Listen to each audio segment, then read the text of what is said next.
حالة التذمر والغليان لبرانبر برزبوونەوەی بەهای دۆلاری ئەمریکی لە بازارەکانی عێراقدا تووڕەیی و ناڕەزایی و خۆپیشاندان دیسان شەقامەکانی گرتەوە.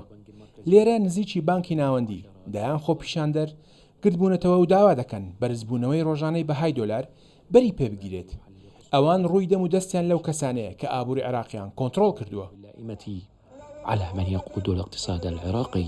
مع كل الأسف حذرنا زۆر بەداخەو بۆ پاراستنی دراوی نیشتیمانی زۆر هاوارمان کرد، بەڵام مخابن وەک دەبینن حکومەت و حیزبە سیاسی و ئەوانەی ئابووری عێراقیان بەدەستە کەم تەرخەمن، ئابووریەکە لە دەستێکی ئەمیندا نییە.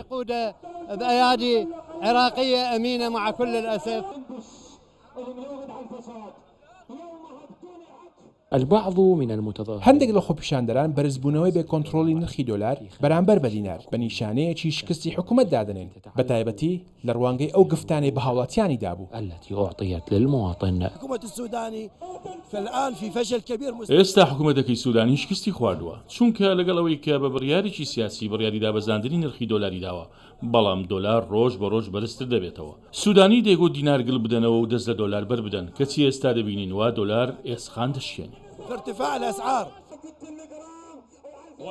دەستپێکردنی خۆپیشاندانەکان لە کاتێکدایە شارەزایان پێشبینیان کردبوو کە نرخی دۆلار بەرامبەر بە دینار بگاتە 200,000 دینار، لە حاڵێکدا ئەگەر ئەمریکا سزای زیاتر بەسەر بانکە عێراقیەکانی تریشدا بسەپێنێت. من بەغداد سەیف عەلی، کوردستان 24.